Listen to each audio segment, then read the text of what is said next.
हमारा स्वयं को लेकर के बड़ा गलत विचार है।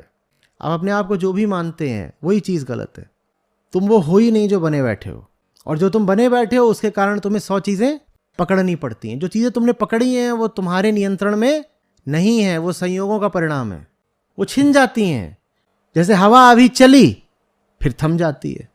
अब अगर हवा से कुछ उम्मीद ना हो, अपेक्षा ना हो, तो ये बात बड़े शांत और सुखद अनुभव की हो सकती है ना।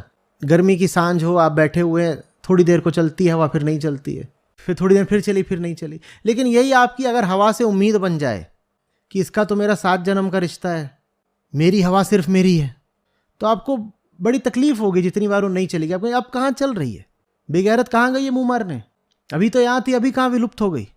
ये दो स्थितियाँ कितनी अलग। एक चीज़ जो आनंद का स्रोत हो सकती थी उसको हम अपने लिए दुख बना लेते हैं। आत्मस्थ आदमी के लिए किसी चीज़ का होना भी आनंद है, उस चीज़ का न होना भी आनंद है। तो गर्मियाँ चल रही हैं, मान लीजिए जून का महीना है, मानसून आने ही वाले हैं, तो बादल छाए रहते हैं, और फिर चांद क्या करता है, कभी छुपता है, कभी प्रकट होता है, कभी आधा सा दिखता है, जैसे कोई बच्चा लुका छिपी खेल रहा और दीवार के पीछे से ऐसे मुंह निकाल के, और उनको न ढूंढो बहुत देर तक तो भी उनको खुजली हो जाती है, फिर वो अपने आप निकल करके आते और कहते इधर हूँ मुझे पकड़ो। तो चांद भी जैसे वैसे ही कर रहा हो।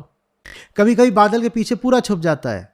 अब चांद का दिखना भी सुख है और चांद का न दिखना भी सुख है, क्योंकि सौभाग्यवश अभी तक आपने चांद से कोई व्यक्तिगत रिश्ता नहीं बनाया है, ना आपने उससे कोई व्यक्तिगत उम्मीदें पाली हैं, न कस्में खा ली हैं कि देख चांद तेरी चांदनी मेरी है।